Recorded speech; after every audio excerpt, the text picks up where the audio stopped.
Hello बच्चों, आइए इस प्रश्न को पढ़ते हैं। बोला जा रहा है कि चालन एवं संयोजी बैंडों की ऊर्जाओं में जो अंतर है, पहला ऑप्शन है चालकों में अधिकतम होता है, दूसरा ऑप्शन है चालकों में न्यूनतम होता है, तीसरा ऑप्शन है अर्धचालकों में चालकों से कम होता है, चौथा ऑप्शन है कुचालकों में चालकों से कम होता है। आइए इस प्रश्न की मुख्य अवधारणा की हम चर्चा करें।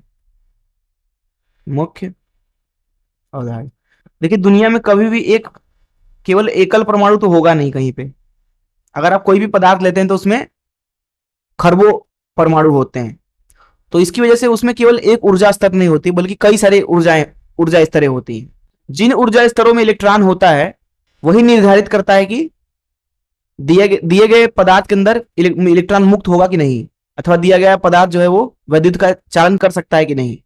अगर यहां पे बात करें ऊर्जा बैंड की, ऊर्जा बैंड, तो ऊर्जा बैंड में YH पर ऊर्जा लिया जाता है, ऊर्जा, और हमें ये बताएगा कि कौन सा पदार्थ चालक होगा कौन सा नहीं। ऊपर होता है चालन बैंड, नीचे होता है संयोजी बैंड। ये क्या है? संयोजी बैंड। संयोजी बैंड, बैंड क्यों बोलते हैं इसको? क्योंकि इसमें आप देखेंगे तो बहुत सारी इस तरीके से ऊर्जा स्तरें हैं। आप ऊपर जाइएगा तो ऊर्जा बढ़ता जाएगा, ऊर्जा स्तर बढ़ता जाएगा। वहीं जो ये ऊपर वाला है बैंड, ये पूरा बैंड, इसको बोलते हैं चालन बैंड। चालन बैंड, इसको चालन बैंड इसलिए बोलते हैं क्योंकि कोई भी इलेक्ट्रॉन अगर इसमें कहीं पे भी हुआ, किसी भी ऊर्जा स्तर में, इस चालन बैंड के अंदर, तो वो चालन का कारण होता है, वो मुक्त इलेक्ट्रॉन होता है पदार्थ के अंदर।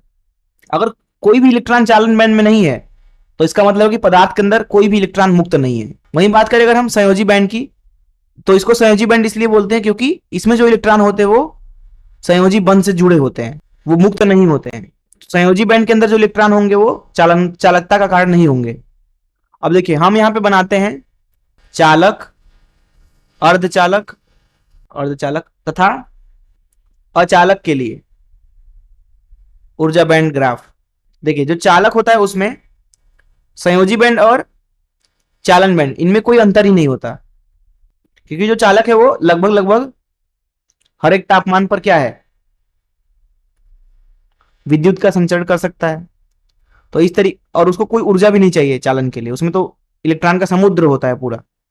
तो ये जो नीचे वाला हो गया, ये हो गया संयोजी बैंड, संयोजी बैंड। वहीं जो चालन बैंड होता है वो संयोजी बैंड से पर अध्यारोपित होता है, इस तरीके से होता है, इस तरीके से, इनमें कोई अंतर नहीं होता है। अगर आप इधर देखोगे तो जो ये ऊर्जा का अंतर होता है चालन और संयोजी बैंड के बीच में, उसको Eg से प्रदर्शित किया जाता है। तो यहां चालक के लिए जो Eg है कितना है, वो 0 है। बात करते हैं अर्धचालकों की, तो जो अर्धचालक होते हैं वो दरअसल कमरे के ताप पर विद्युत का चालन कर सकते हैं अपने अंदर से, अर्थात जो उनका Eg होता है वो बहुत ज्यादा नहीं होता है। नीचे वाला जो है वो संयोजी बैंड है, V से दर्शा देते हैं, ऊपर वाला चालन बैंड है, C से दर्शा देते हैं, और यहां पे है ऊर्जा अंतराल Eg। तो जो अर्धचालक होते हैं उनके लिए जो ये Eg है वो कम होता है 3 इलेक्ट्रॉन वोल्ट से। लेकिन अगर ये Eg 3 इलेक्ट्रॉन वोल्ट से ज्यादा हो जाए तो जो पदार्थ होता है वो अचालक होता है। यहां पे बनाते हैं अचालक के लिए, ये हो गया आपका चालन बैंड, C से दर्शा देते हैं, और नीचे हो गया आपका संयोजी बैंड, V से दर्शा देते हैं। और जो ये ऊर्जा अंतराल है Eg, वो ज्यादा है यहाँ पे 3 इलेक्ट्रॉन वोल्ट से। ऐसा इसलिए है क्योंकि अगर आप यहाँ पे देखें ऊर्जा अंतराल अगर बहुत ज्यादा हुआ तो जो ये संयोजी बैंड के इलेक्ट्रॉन है वो कभी भी चालन बैंड में जा नहीं सकते, और जब तक चालन बैंड में इलेक्ट्रॉन होगा नहीं तब तक वो विद्युत का चालन कर नहीं सकता है। इसलिए अचालक के लिए जो Eg होता है वो ज्यादा होता है, अर्धचालक के लिए 3 इलेक्ट्रॉन वोल्ट से कम, और चालक जो होता है उसमें कोई ऊर्जा अंतराल ही नहीं होता है, उसके अंदर इलेक्ट्रॉन का समुद्र होता है, मुक्त इलेक्ट्रॉनों का। तो अगर इस मुख्य धारा से इस प्रश्न को हल करें तो प्रश्न में हमसे पूछा गया था कि जो चालन एवं संयोजी बैंड में ऊर्जा अंतर है वो चालकों में अधिकतम होता है, नहीं, चालकों के लिए 0 होता है। चालकों में न्यूनतम होता है, सही बात है। C देखते हैं, अर्धचालकों में चालकों से कम होता है, नहीं, अर्धचालकों में चालकों से ज्यादा होता है। कुचालकों में चालकों से कम होता है, नहीं, B सही है। मैं आशा करता हूं कि आपको इस प्रश्न का हल जरूर समझ में आया होगा। धन्यवाद।